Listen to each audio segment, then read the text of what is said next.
Olá pessoal, sejam bem-vindos ao nosso canal. Meu nome é Marcelo Motoyama, Papa Yankee 2 Fox November. Hoje vamos falar de um assunto muito polêmico, condomínios versus radioamadores. Se você ainda não é inscrito no nosso canal, se inscreva para receber as notificações dos próximos vídeos que serão postados. E ao final, não deixe de deixar o seu like se gostou do nosso conteúdo. Começa agora mais um programa Inspiracional TV.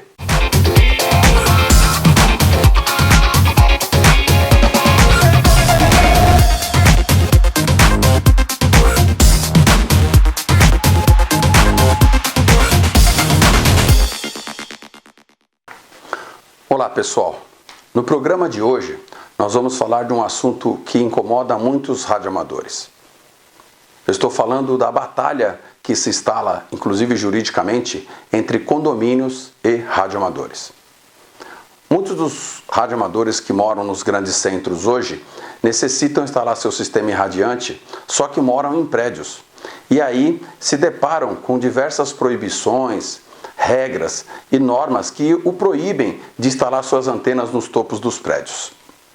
Somos costumeiramente questionados na Labre a respeito de radioamadores que citam a Lei 8.919 de 94, promulgado na época do presidente Itamar Franco, denominada Lei da Antena. Por essa legislação, é assegurado a todo radioamador o direito da instalação do seu sistema irradiante em sua propriedade. Acontece que essa legislação trata de direitos individuais. E quando ela se sobrepõe ou ela é comparada à legislação que trata dos condomínios, nós estamos tratando de uma legislação que trata de direitos coletivos. As duas leis estão na mesma hierarquia, ou seja, tanto a lei da antena como a lei dos condomínios encontram-se no mesmo patamar. Uma não é superior à outra. E nesses casos, infelizmente, o que prevalece é o interesse coletivo. Só que a questão hoje tem sido abordada de uma forma um pouquinho mais diferenciada. Por quê? Porque alguns modelos de convenção de condomínio, que são baixadas de sites de entidades que protegem ou que assessoram os condomínios, incluem nas suas legislações a proibição, inclusive direcionada, da instalação de antena de radioamadores nos prédios. Isso é possível? A princípio, sim, porque na convenção de condomínio são reguladas todas as normas atinentes àquele edifício e, por conta disso, é possível que eles coloquem essa proibição. Normalmente, os radioamadores que querem instalar suas antenas nos topos de edifícios são encaminhados a levar o seu pleito para as assembleias dos condomínios. Por quê? Porque a assembleia é soberana.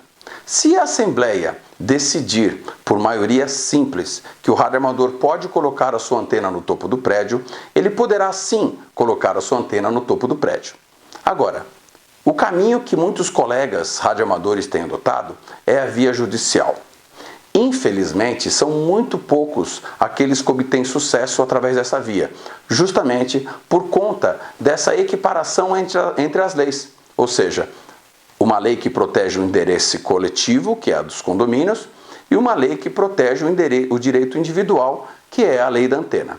Então, o que nós costumamos recomendar? A via judicial, infelizmente, não é a mais adequada para o radioamador tentar colocar a sua antena no topo do prédio.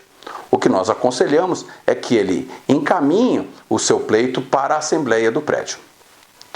O que nós encontramos são colegas que fazem um trabalho preventivo de divulgação da sua intenção com os moradores do prédio e com o corpo diretivo do prédio e com o próprio síndico, o subsíndico, explicando que atualmente não é necessário que haja uma preocupação com relação à instalação das antenas se elas estiverem devidamente instaladas, devidamente aterradas, os equipamentos estiverem dentro de uma faixa de operação permitida, que tenham sido homologados. Por quê? Porque o medo dos condomínios, dos moradores e dos administradores são as interferências. Hoje, nós podemos assegurar que o espectro que está em nossa volta, hoje em dia, contém muito mais equipamentos que produzem interferências em outros equipamentos eletrônicos do que nós radioamadores. As lâmpadas de LED, as lâmpadas econômicas eletrônicas, telefones sem fio, roteadores de internet. Ou seja, é preciso mostrar para o leigo que esses equipamentos transmitem sinais em frequências diversas do radioamador, mas transmitem sinais também. Ou seja, muito que pode acontecer dentro de uma residência, a nível de interferência, são justamente a recepção desses sinais que são gerados por esses equipamentos e que geram interferência. Por exemplo, inversores de elevadores em prédios, se não tiverem filtro, causam interferência em equipamentos eletrônicos. Ou seja, o radioamador não é o potencial causador de um determinado problema. Mais do que isso, os aparelhos hoje homologados, televisões, rádios, computadores da linha atual, vamos dizer assim, já vêm protegidos e estão muito menos suscetíveis a receber essas interferências, justamente por conta da forma como são fabricados. Muitas vezes eles já são protegidos com filtros, não por conta de nós radioamadores, mas por conta dessa variedade de interferências que estão expostos por conta desses aparelhos que existem em todas as residências. Mais do que isso, os próprios equipamentos dos radioamadores hoje estão protegidos também para que não gerem as interferências que os equipamentos antigos geravam. Então, na realidade, esse medo ele faz parte de uma história muito antiga, aonde as pessoas associavam a transmissão de um radioamador ou às vezes uma operação de faixa de cidadão com a interferência que era causada nas televisões. Então é preciso dizer que os equipamentos atuais que estão na sua casa hoje já vêm protegido contra estas interferências, não só de radioamadores, mas desses equipamentos que estão hoje no dia a dia de todo mundo. E o equipamento do próprio radioamador também já foi modernizado a ponto de não causar essas interferências. Podem acontecer? Sim, é claro que pode acontecer. Um equipamento mal regulado, uma antena mal regulada, um cabo que esteja mal instalado, pode causar uma determinada interferência. Mas isso não é por conta da existência do radioamador, mas sim por conta de um problema localizado que pode ser resolvido. Então, o que é preciso hoje? É preciso que a sociedade como um todo compreenda que o radioamadorismo é um hobby como outro qualquer. Só que para isso nós precisamos especificamente de uma antena. E essa antena, ela precisa ser instalada numa área comum do prédio. A legislação específica dos condomínios determina que você só pode utilizar uma área comum de um prédio se você não causar embaraços para outras pessoas. Ou seja, você não pode usar de forma exclusiva uma área comum em seu benefício. Mas aí eu pergunto, quem usa o topo do prédio? O topo do prédio não foi feito para se colocar antenas. Eu garanto que se for colocado em votação num condomínio a possibilidade de instalação de antenas de celular em cima do prédio, porque gera uma receita para o condomínio, ninguém vai questionar. Ou seja, ninguém vai questionar aquelas questões específicas que, olha, os sinais de celular podem causar câncer, olha, os sinais de celular podem causar interferências. Ou seja, por conta da questão financeira, as pessoas se esquecem de que também existem riscos. Obviamente que se fossem riscos não controlados, isso não seria aprovado pela legislação pertinente a instalação das ERBs, as estações repetidoras de celular em cima dos prédios. Agora eu pergunto, qual a diferença de você colocar uma antena de radioamador ou querer colocar uma antena parabólica para receber um sinal de uma operadora específica que ela não tenha no prédio? Nenhum. Ou seja, você vai precisar de autorização do mesmo jeito para poder fazer essa instalação no topo do prédio. Agora, todos os casos que nós temos acompanhado, seja pela Labre, seja como advogado e seja aí nos meios, nas mídias sociais que os radioamadores compartilham, a única justificativa que é encontrada para que não se autorize a utilização dos espaços comuns dos prédios para a instalação de antenas de rádio amador é a possibilidade de se causar interferência. Pois bem, é possível então que, se você fizer a prova de que aquilo não vai causar interferência e que o espaço que você vai utilizar no topo do prédio não é um espaço que vai impedir que outras pessoas circulem ou que você possa usar exclusivamente, possibilite que você instale a sua antena. Mas é incrível que as pessoas nas convenções, as pessoas nas assembleias, elas não pensam assim. Se alguém levantar e falar assim, olha, isso dá interferência, eu posso levar um engenheiro elétrico para fazer uma palestra durante a assembleia. As pessoas não vão acreditar que o radioamador não vai causar interferência. Agora eu pergunto, principalmente para você que, se estiver assistindo, não é radioamador. Nós, radioamadores, somos autorizados pela Anatel a termos uma estação dentro de limites específicos de potência, com equipamentos certificados e homologados.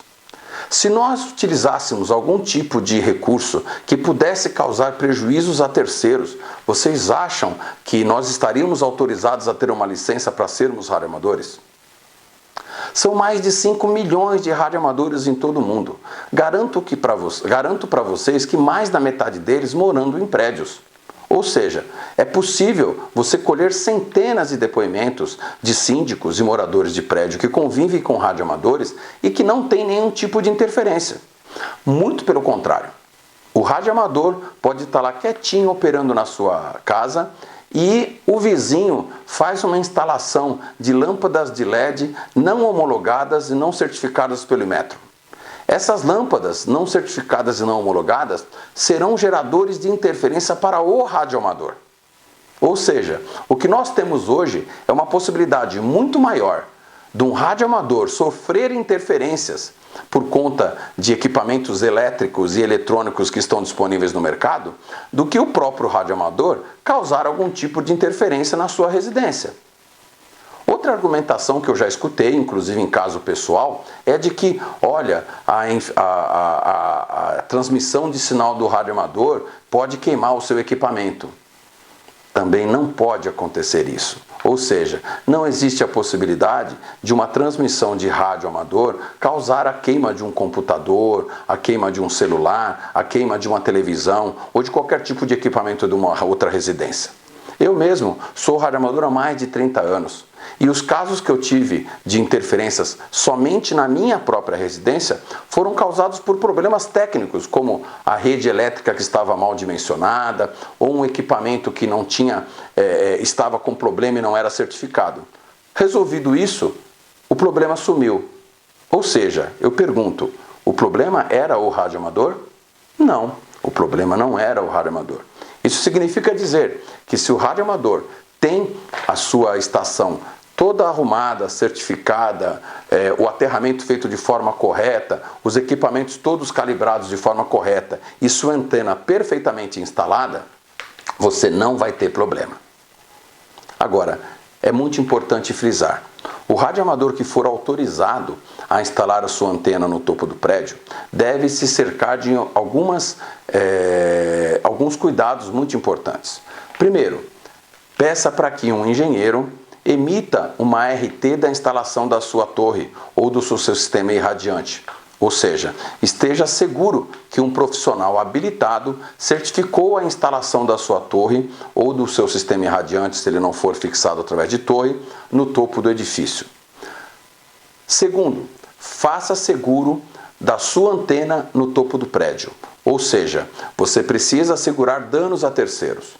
Ou seja, se acontecer algum tipo de problema, especificamente com a sua torre e com a sua antena, que possa causar algum dano nos equipamentos do prédio, apesar de ser muito difícil isso acontecer, você também precisa ter cobertura por conta disso daí.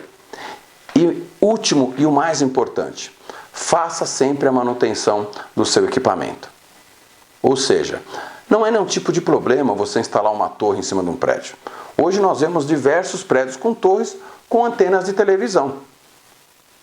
Isso tem diminuído muito? Sim, tem diminuído muito porque hoje nós temos a TV aí via cabo, a TV via satélite, então as antenas não estão mais visíveis como a antena do rádio amador. Então o que nós recomendamos? Nós recomendamos que você efetivamente tome todos esses cuidados.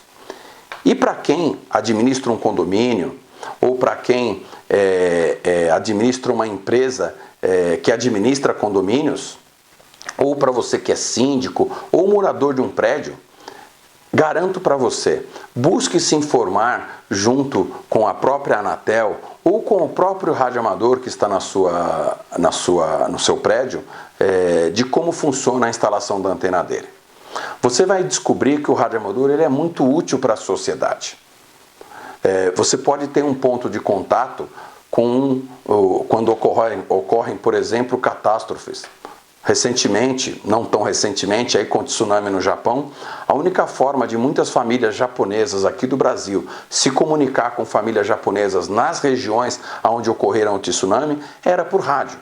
Não havia celular, não havia a rede de telefonia fixa, ou seja, eram radioamadores que estavam disponíveis para tentar estabelecer contato com pessoas que estavam nessas regiões. Aqui no Brasil, nós temos uma rede de emergência que é organizada pelo Ministério da Integração Social, que é composta basicamente por radioamadores.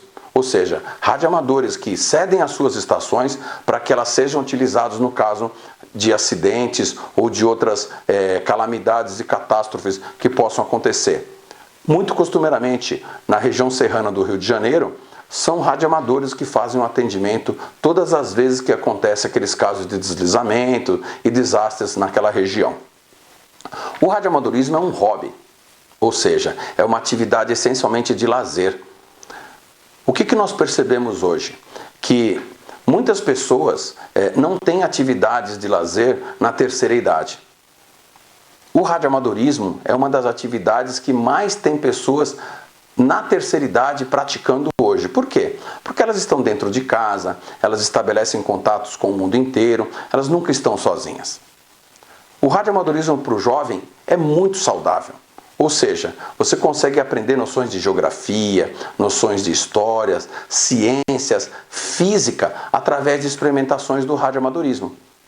Ou seja, ter um radioamador no seu prédio é ter uma pessoa que está disposta sempre a colaborar com todos e que pode, a qualquer momento, se necessário, ser acionado para lhe ajudar. Gostaríamos que esse vídeo chegasse principalmente aos sindicatos e às entidades que congregam administradoras e prédios de condomínio, para que houvesse uma mudança da mentalidade com relação a essas informações.